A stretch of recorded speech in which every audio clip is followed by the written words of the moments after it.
Channel ನನ್ನ ಅನಿ vlogs. ಇವತ್ತು ನಾನು ಕ್ಯಾರೆಟ್ ಹಲ್ವಾ ಮಾಡೋಣ ಅಂತ ಹೇಳ್ಬಿಟ್ಟು ರೆಡಿ ಮಾಡ್ಕೊಂಡಿದ್ದೀನಿ. ಸೊ ಅದಕ್ಕೆ ಬೇಕಾಗಿರುವಂಥ ಇಂಗ್ರೀಡಿಯೆಂಟ್ಸ್ನ ನಾವು ನೋಡೋಣ ಬನ್ನಿ. ನಾನೀಗ ಒಂದು 4 ಕ್ಯಾರೆಟ್ನ ಕಟ್ ಮಾಡಿ ವಾಶ್ ಮಾಡಿ ಇಟ್ಕೊಂಡಿದ್ದೀನಿ. ಹಾಗೆ ಇದಕ್ಕೆ ಬೇಕಾಗಿರುವಂಥ ಐಟಮ್ಸ್ ಕಾರ್ನ್ ಫ್ಲೋರ್ ಬೇಕು. ಸೊ ನಾನು ಕಾರ್ನ್ ಫ್ಲೋರ್ನ ಕೂಡ ಇಟ್ಕೊಂಡಿದ್ದೀನಿ. ಆ್ಯಂಡ್ ಆಲ್ಸೋ ಶುಗರ್ ಬೇಕು ಆ್ಯಂಡ್ ತುಪ್ಪ ಬೇಕು. ನಾನು ತುಪ್ಪ ಜಾಸ್ತಿ ತಿನ್ನಲ್ಲ ನಮ್ಮ ಮನೆಯಲ್ಲಿ, ಸೊ ಅದಕ್ಕೆ ನಾನು ಬರೀ 2 ಪ್ಯಾಕೆಟ್ಸ್ 10 ರೂಪೀಸ್ 2 ಪ್ಯಾಕೆಟ್ಸ್ನ ತೊಗೊಂಡಿದ್ದೀನಿ. ಓಕೆ ಬನ್ನಿ ಮಾಡೋಣ. ಫಸ್ಟ್ ಕ್ಯಾರೆಟ್ ಜ್ಯೂಸ್ ಮಾಡ್ಕೊಬೇಕು ಅಂತಂದರೆ ನಾನು ಈ ಒಂದು ಕ್ಯಾರೆಟ್ನ ನೀಟಾಗಿ ಕಟ್ ಮಾಡಿ ಇಟ್ಕೊಂಡಿದ್ದೀನಿ. ಸೊ ಇದನ್ನು ಇದರೊಳಗೆ ಹಾಕ್ಕೊಂಡು ಚೆನ್ನಾಗಿ ಗ್ರೈಂಡ್ ಮಾಡ್ಕೊಳ್ಳೋಣ.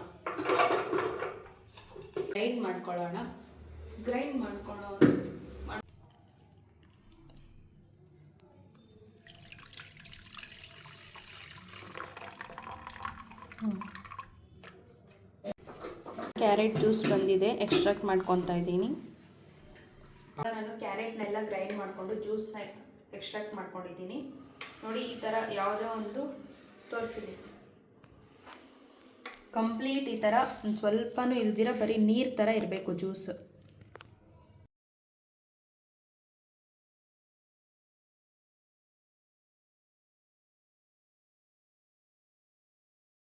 ಕಾರ್ನ್ಫ್ಲೋರ್ ಎಷ್ಟು ಹಾಕ್ಕೊಬೇಕು ಅಂತ ಹೇಳ್ಬಿಟ್ಟು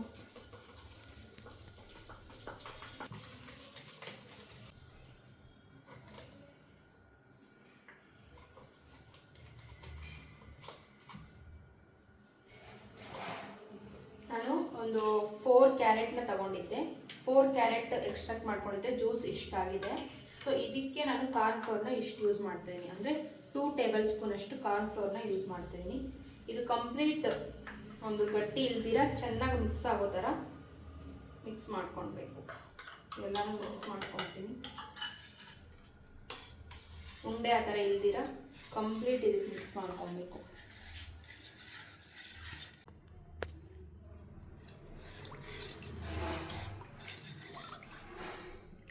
ಜ್ಯೂಸ್ ರೆಡಿ ಮಾಡ್ಕೊಂಡಿದ್ದೀನಿ. ಇವಾಗ ಸಕ್ಕರೆ ಪಾಕನ ಮಾಡ್ಕೊಳ್ಳೋದಕ್ಕೆ ಪ್ಯಾನ್ನ ತಗೊಂಡು ಗ್ಯಾಸ್ ಅಂಟಿಸ್ತಿದ್ದೀನಿ. ಇದಕ್ಕೆ ಇವಾಗ ನಾವು ಎಷ್ಟು ಶುಗರ್ ಆ್ಯಡ್ ಮಾಡ್ಕೊಬೇಕು ಅಂದ್ಬಿಟ್ಟು ನಾನು ಮೆಷರ್ಮೆಂಟ್ ತಗೊಂಡು ವಾಟರ್ ಹಾಕೋಣ. ಅದೇ ಕಪ್ಪಲ್ಲಿ 1 ಕಪ್ಪಲ್ಲಿ 2 ಕಪ್ಸ್ ಇವಾಗ ಶುಗರ್ನ ಆ್ಯಡ್ ಮಾಡ್ಕೊತಾ ಇದ್ದೀನಿ. ಮತ್ತು ನಾವು ನೋಡಿಕೊಂಡು ಚೆನ್ನಾಗಿ ಒಂದು ಸ್ವಲ್ಪ ಕನ್ಸಿಸ್ಟೆನ್ಸಿ ಬಂದ ಮೇಲೆ ಶುಗರ್ನ ಮತ್ತೆ ಆ್ಯಡ್ ಮಾಡ್ಕೊಳ್ಳೋಣ. ಇವಾಗ 1 ಕಪ್ ಗ್ಲಾಸ್ ನೀರು ತೊಗೊಳ್ತಿದ್ದೀನಿ. ಅದರಲ್ಲಿ 1/2 ಗ್ಲಾಸ್ ಅಷ್ಟು ಮಾತ್ರ ಹಾಕ್ಕೊಳ್ತೀನಿ, ಯಾಕಂದರೆ ಕ್ಯಾರೆಟಲ್ಲಿ ಆಲ್ರೆಡಿ ನಮಗೆ ನೀರಿದೆ. ಸೊ ಅದಕ್ಕೆ 1/2 ಗ್ಲಾಸ್ ಅಷ್ಟು ವಾಟರ್ ಹಾಕ್ಕೊಂಡಿದ್ದೀನಿ. ಇವಾಗ ಶುಗರ್ ಎಲ್ಲ ಡಿಸಾಲ್ವ್ ಆದಮೇಲೆ ಈ ಒಂದು ತೊಗೊಂಡಿದ್ದೀವಲ್ಲ ಕ್ಯಾರೆಟ್ ಜ್ಯೂಸ್ನ ಅದನ್ನು ಆ್ಯಡ್ ಮಾಡ್ಕೊಬೇಕು. ಎಲ್ಲೂ ಗಂಟು ಕಟ್ಟಿರಬಾರ್ದು. ಪ್ಲಸ್ ಕಾರ್ನ್ಫ್ಲೋರ್ ಕೆಳಗಡೆ ಅಂಟದಿರ ಎಲ್ಲ ಮಿಕ್ಸ್ ಮಾಡಿಕೊಂಡು ಈ ವಾಟರ್ ಒಳಗೆ ಆ್ಯಡ್ ಮಾಡ್ಕೊಳ್ಳೋಣ.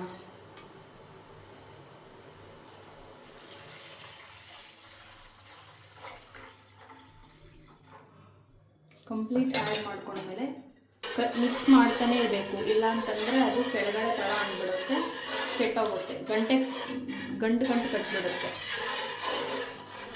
ಈ ಥರ ಒಂದು ಹದ ಬರೋವರೆಗೂ ನೀರು ಬಿಟ್ಕೊಳ್ಳೋವರೆಗೂ ಗಟ್ಟಿ ಆಗೋ ತನಕ ಮಿಕ್ಸ್ ಮಾಡ್ತಾ ಇರಬೇಕು. ಗೈಸ್ ಅವಾಗಿಗೂ ಇವಾಗೂ ನೋಡಿ ಡಿಫ್ರೆನ್ಸು ಎಷ್ಟು ಕನ್ಸಿಸ್ಟೆನ್ಸಿ ಬರ್ತಾ ಇದೆ. ಈ ಥರ ಗಟ್ಟಿ ಆಗ್ತಾನೇ ಇರಬೇಕು. ಒಂದು ಹದ ಬರೋವರೆಗೂ ಈ ಥರ ಮಿಕ್ಸ್ ಮಾಡ್ತಾನೇ ಇರಬೇಕು. ಮತ್ತು ನಾವು ಗೀನ ಆ್ಯಡ್ ಮಾಡ್ಕೊಳ್ಳೋಣ.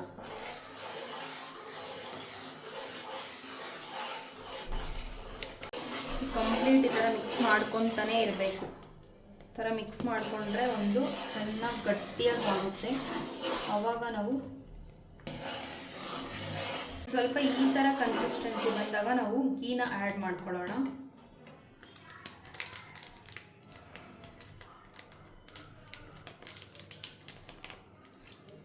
ಒಂದು ಪ್ಯಾಕೆಟ್ ಗೀ ಕಂಪ್ಲೀಟ್ ಹಾಕಿದ್ದೀನಿ. ಸೊ ಮತ್ತೆ ಮಿಕ್ಸ್ ಮಾಡೋಣ.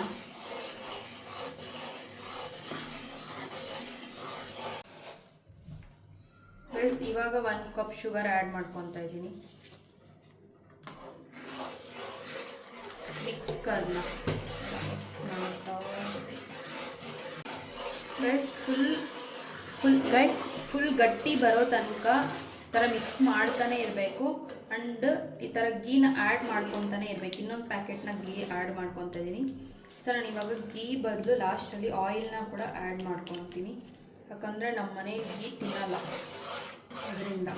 ಸೊ ನೀವು ಎಷ್ಟು ಬೇಕೋ ಅಷ್ಟು, ಒಂದು 100 ಗ್ರಾಮ್ಸ್ 200 ಗ್ರಾಮ್ಸ್ ಅಷ್ಟು ನೀವು ಗೀನ ಆ್ಯಡ್ ಮಾಡ್ಕೊಬೋದು. ಕನ್ಸಿಸ್ಟೆನ್ಸಿ ಲಾಸ್ಟ್ ಒಂದು ಕೇಕ್ ಥರ ಬರೋ ತನಕ, ಹಲ್ವಾ ಥರ ಬರೋ ತನಕ ನೀವು ಗೀನ ಆ್ಯಡ್ ಮಾಡ್ಕೊತಾನೆ ಇರಬೇಕು, ಇಲ್ಲಾಂದರೆ ಅದು ಗಟ್ಟಿ ಕಟ್ಬಿಡುತ್ತೆ.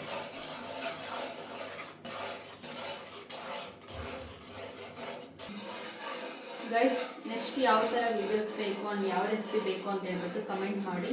ನೆಕ್ಸ್ಟ್ ಆ ರೆಸಿಪಿನ ಟ್ರೈ ಮಾಡ್ತೀನಿ. ಆ್ಯಂಡ್ ಪ್ಲೀಸ್ ನಮ್ಮ ಚಾನಲ್ನ ಯಾರೆಲ್ಲ ಸಬ್ಸ್ಕ್ರೈಬ್ ಮಾಡಿಲ್ವೋ ಚಾನಲ್ನ ಸಬ್ಸ್ಕ್ರೈಬ್ ಮಾಡಿಕೊಂಡು ಈ ಒಂದು ವೀಡಿಯೋನ ನೋಡಿ ಗೈಸ್, ಓಕೆನಾ ಗೈಸ್? ನೋಡಿ ಗಟ್ಟಿ ಆಗ್ತಾ ಆಗ್ತಾ ತಳ ಬಿಟ್ಕೊತೈತೆ, ಆಯಿಲ್ ಬಿಟ್ಕೊತೈತೆ. ನೋಡಿ ಯಾವ ಥರ ಬರ್ತಾಯಿದೆ. ಇನ್ನು ಕನ್ಸಿಸ್ಟೆನ್ಸಿ ಬರಬೇಕು.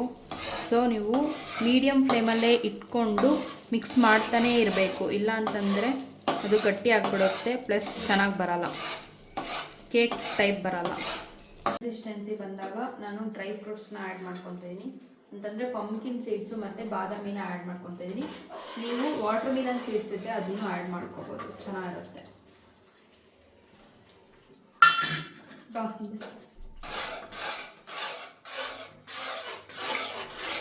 ನೋಡಿ ಯಾವ ಥರ ಬರ್ತಿದೆ ಅಂತ. ಒಂದು ಸ್ವಲ್ಪ 20% ಆದರೆ ಕಂಪ್ಲೀಟ್ ಆಗುತ್ತೆ.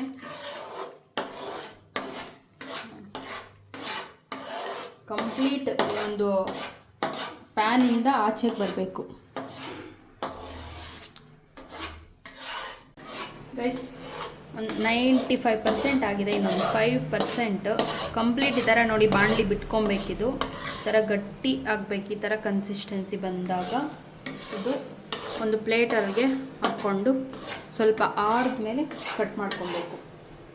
ಇವಾಗ ಹಾಕ್ಕೊಳ್ಳೋಣ. ಇನ್ನೊಂದು 5% ಆಗಬೇಕು.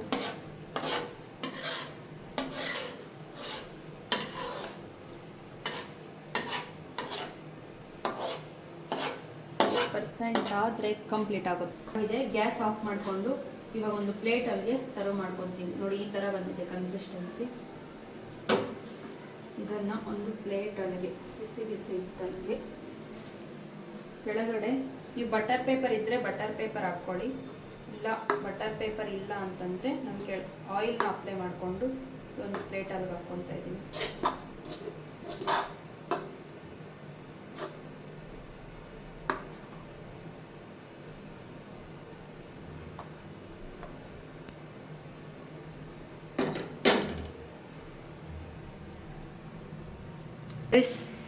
ಈ ಥರ ಹಾಕ್ಕೊಂಡಿದ್ದೀನಿ. ಇದನ್ನೊಂದು 1/2 ಅವರ್ ಬಿಟ್ಟಾದಮೇಲೆ ಕೇಕಾಗಿ ಕಟ್ ಮಾಡ್ಕೊಳ್ಳೋಣ. ಸೊ ದಟ್ ನಮಗೆ ಕೇಕ್ ಅವಾಗ ಈಸಿಯಾಗಿ ಕಟ್ ಆಗ.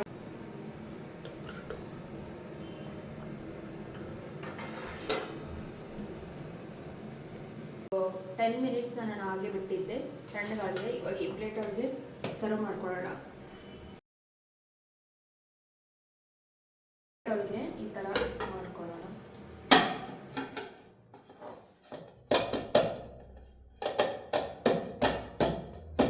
ಗೈಸ್, ಇವಾಗ ಇದ್ರ ಮೇಲೆ ಹಾಕಿದ್ದೀನಿ, ಬನ್ನಿ ನೋಡೋಣ ಯಾವ ಥರ ಬಂದಿದೆ ಅಂತ.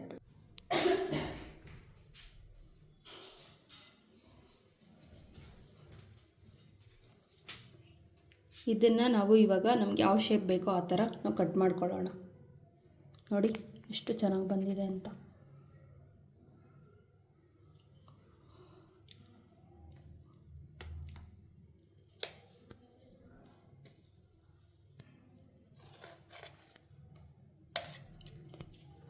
ಇದೆಷ್ಟು ತಾರಕ್ಕೆ ಬಿಟ್ಟು ಅಷ್ಟು ಚೆನ್ನಾಗಿ ಬರುತ್ತೆ.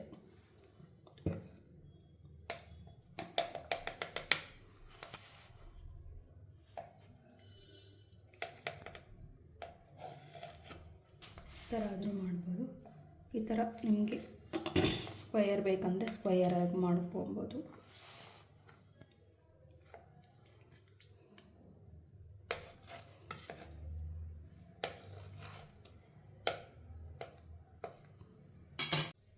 ನೋಡಿ ಗೈಸ್ ಎಷ್ಟು ಚೆನ್ನಾಗಿ ಬಂದಿದೆ ಅಂತ. ನೋಡಿ ಇನ್ನೂ ಸ್ವಲ್ಪ ತಾರಕ್ಕಿದ್ರೆ ನೀವು ಒಂದು 3-4 ಡೇಸ್ ಇಟ್ಕೊಂಡು ತಿನ್ಬೋದು. ನೋಡಿ ಎಷ್ಟು ಚೆನ್ನಾಗಿದೆ ಅಂತ, ಎಷ್ಟು ಸಾಫ್ಟಾಗಿರುತ್ತೆ ಅಂದರೆ ಇದು ನನಗಂತೂ ಸಿಕ್ಕಾಪಟ್ಟೆ ಇಷ್ಟ. ಸಾಫ್ಟಾಗಿ ಹೊರಗೋಗುತ್ತೆ, ಅಷ್ಟೊಂದು ಚೆನ್ನಾಗಿದೆ. ನೀವು ಟ್ರೈ ಮಾಡ್ಕೊಂಡು ತಿನ್ನಿ, ಹೆಂಗೆ ಬಂದಿದೆ ಅಂತ ಹೇಳ್ಬಿಟ್ಟು ಕಮೆಂಟ್ ಮಾಡಿ, ಓಕೆನಾ. ನನಗೆ ಇದು ಚಿಕ್ಕ ವಯಸ್ಸಿಂದನೂ ತುಂಬಾ ಇಷ್ಟ. ಶಬರಿಮಲೆಗೆಲ್ಲ ಹೋದಾಗ ತರ್ತಾಯಿದ್ರು, ಅವಾಗ ತುಂಬ ತಿಂತಿದ್ದೆ, ಸಖತ್ತಾಗಿರುತ್ತೆ. ಓಕೆ ಗಾಯ್ಸ್, ಐ ಹೋಪ್ ನಿಮಗೆ ಈ ವಿಡಿಯೋ ಇಷ್ಟ ಆಗಿದೆ ಅಂತ ಅನ್ಕೊತೀನಿ. ನಾನು ಮಾಡಿರುವಂಥ ಕ್ಯಾರೆಟ್ ಹಲ್ವಾ ತುಂಬ ಚೆನ್ನಾಗಿ ಬಂದಿದೆ. ಸೇಮ್ ಆ ಶಾಪಲ್ಲಿ ಯಾವ ಥರ ಇರುತ್ತೆ ಅಷ್ಟೇ ಸಾಫ್ಟಾಗಿ ಬಂದಿದೆ. ನೀವು ಟ್ರೈ ಮಾಡಿ ನೋಡಿ ಯಾವ ಥರ ಬಂದಿದೆ ಅಂತ ಹೇಳ್ಬಿಟ್ಟು ನನಗೆ ಕಮೆಂಟ್ ಬಾಕ್ಸಲ್ಲಿ ತಿಳಿಸಿ, ಓಕೆನಾ. ಆ್ಯಂಡ್ ಆಲ್ಸೋ ನಮ್ಮ ಚಾನಲ್ನ ಯಾರೆಲ್ಲ ಸಬ್ಸ್ಕ್ರೈಬ್ ಮಾಡದೆ ನೋಡ್ತಿದ್ದೀರೋ ಪ್ಲೀಸ್ ಸಬ್ಸ್ಕ್ರೈಬ್ ಮಾಡಿಕೊಂಡು ನೋಡಿ.